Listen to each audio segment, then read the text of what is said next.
In Paris, Sam found himself at a party hosted by his ex-girlfriend, but his sole purpose for being there was to reclaim his old tapes. When he approached her and made his request, she asked him to wait for a moment, to sit for a while and feel out of place. When he gets tired of waiting, he asks his ex to tell him where his thing because he'll take them himself.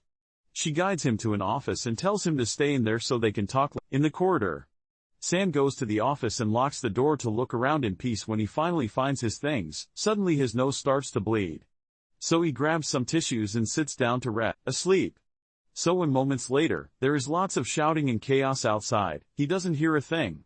The next morning, Sam wakes up and grabs his things to leave. But as soon as he places a huge mess and there's blood everywhere after grabbing a random object to defend himself. Sam checks outside the apartment only to discover all the party people, including his ex, have turned into zombies.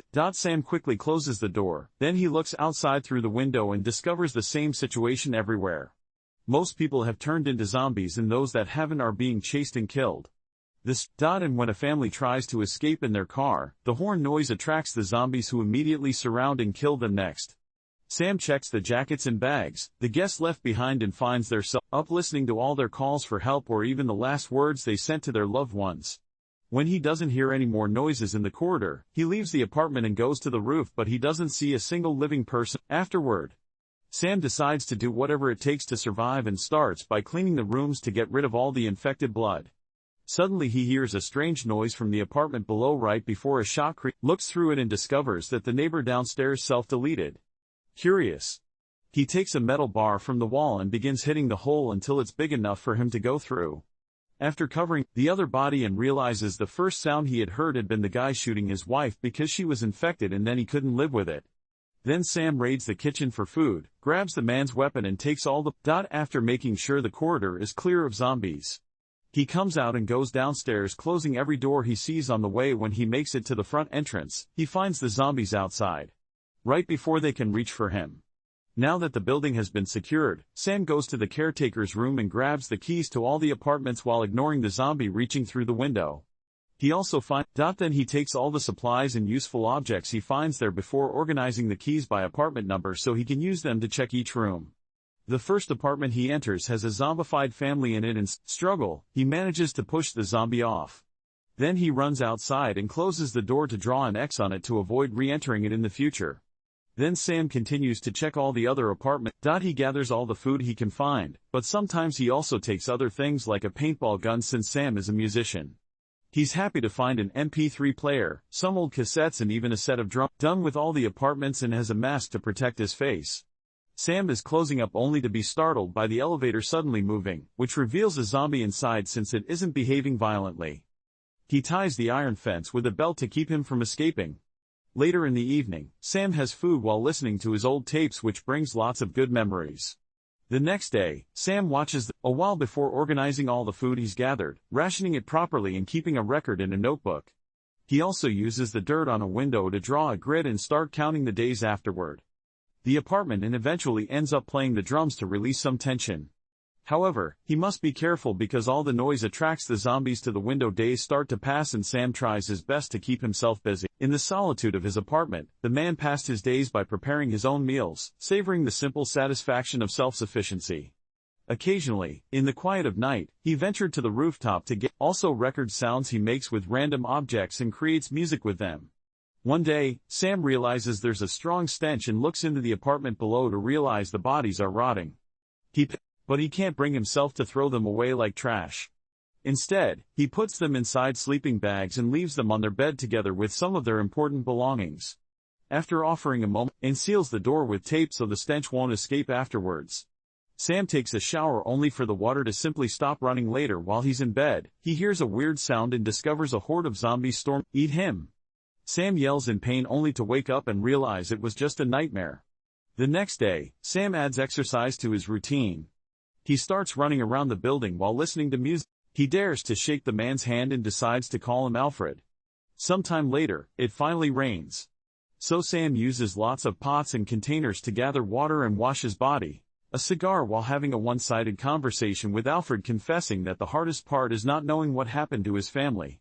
Sometime later, Sam is at the window with a paintball gun again and is shocked. He immediately rushes downstairs and opens the door, making sure there aren't zombies around before opening a tuna can and offering it to the cat who is hiding under a car. The cat is hesitant but can smell food, so making its way towards Sam. However, a sudden noise scares the cat away.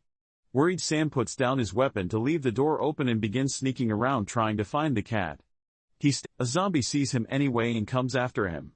Sam immediately gets inside the vehicle and kicks the zombie through the window, only to notice a second zombie is also coming with a quick move through the passenger door. Then he runs back into the building and closes the door before the zombies can catch him. Once he's back in the apartment, Sam looks out the window and notices the cat is just it. Then he turns around and sees blood on the floor, which makes him realize his leg was wounded by the zombie in the car. After cleaning the wound, he sits in front of a mirror with a weapon in hand. He can't be sure he isn't infected. So he puts the weapon in the right position to self-delete if it comes down to it. Sam just sits there for a while and eventually falls asleep, causing the weapon to slip and it doesn't hit Sam, who wakes up to notice he hasn't changed at all and laughs happily. Sometime later, while Sam is taking care of the plants, he hears a weird noise and yells a few words, but nobody answers, and notices a person in the building across the street, but he can't tell if it's a zombie or not. He goes to the roof for a better look, but there are no signs of life. It's starting to get cold now. Sam makes a pillow for it and starts a fire to heat some water for a warm bath while he's trying to relax. He hears noises again, but they quickly disappear. Sam begins to worry about the amount of food he has left. He grabs a bag and goes outside to look for supplies. However, this turns out to be just his imagination, because in the end, he doesn't dare to leave. Feeling incredibly lonely, he yells at Alfred, mentioning how he hasn't seen any zombies for days and how they're both alone. Now, he accidentally spills some drink on Alfred, who starts shaking the door and causes Sam's rant to escalate about his current situation. He throws the bottle against the wall and runs back to the apartment. He's so desperate not to be alone that Sam begins playing the drums again, and the noise brings back the zombie. Reach for a yelling Sam afterward. Sam apologizes to Alfred for all the things he said. Sometime later, Sam is rationing the little food he has left while listening to his old tapes. It makes him so upset that he pushes the things off the table in the evening. Sam is waken up by a noise, and this time he doesn't hesitate to shoot at that door. However, when he looks through the resulting hole, he shot a regular woman, not a zombie. Sam picks her up and takes her to the bed, where he immediately tends her wounds and removes the bullet while begging her to stay with him. When he leaves the room, he discovers the which has some rope and a hook. The next morning, Sam is grieving when he suddenly hears a noise and discovers the woman has survived. He feeds her some pigeon soup and learns more about her, jumping from building to building, using her hook. She's seen a few survivors hiding in apartments, but most of them have become crazy. The zombies aren't good with heights, but she still never stayed more than a week and tells her it's safe in this building, but Sarah is still wary, explaining the shot from last night got the zombies' attention and eventually they'll tear off the door because they have nothing better to do. Sometime later, Sam through the building and Sarah comes with him. She gets scared when they walk in front of Alfred, but Sam promises he'd never eat either of them afterwards. Sam begins making music again and is delighted to see Sarah. Sam smokes while chatting with Alfred and wonders if he'll be able to make it now that he has proper company. Eventually, there's almost no food left for both of them. So Sam has to take drastic measures, cuts a hole in it and then shoots every zombie inside. Now he can safely go inside and take all the food he can find afterward. He returns to his apartment and notices Sarah isn't there.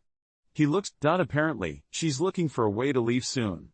She wants to practice jumping toward the building across the street, but Sam protests because it's too dangerous. Sarah disagrees, explaining that if they in self-delete or the zombies will eventually manage to break down the door. Furious, Sarah storms back into the apartment. Sam follows her, but when she doesn't answer, his mind starts. Sarah never woke up while Sam tended her wounds, and her presence has been in hallucination when Sam enters the room. Now he finds her dead body on the bed and grabs her hand as he cries.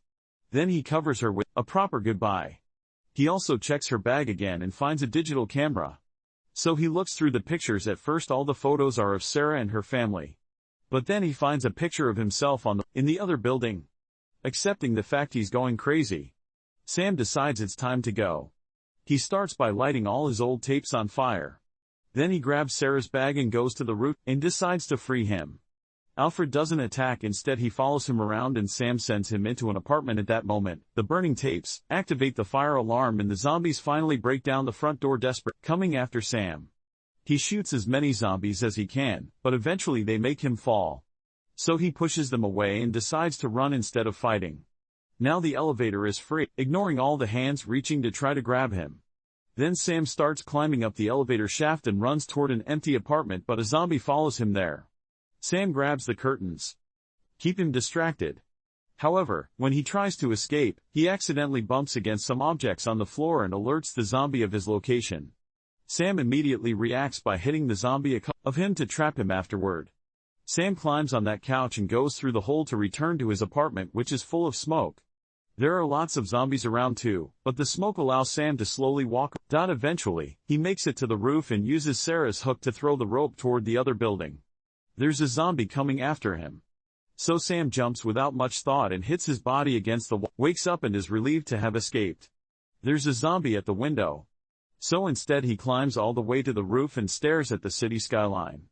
Suddenly he hears some noises far away and hopes they were made by survivors, and turn on notifications so you can watch more videos like this.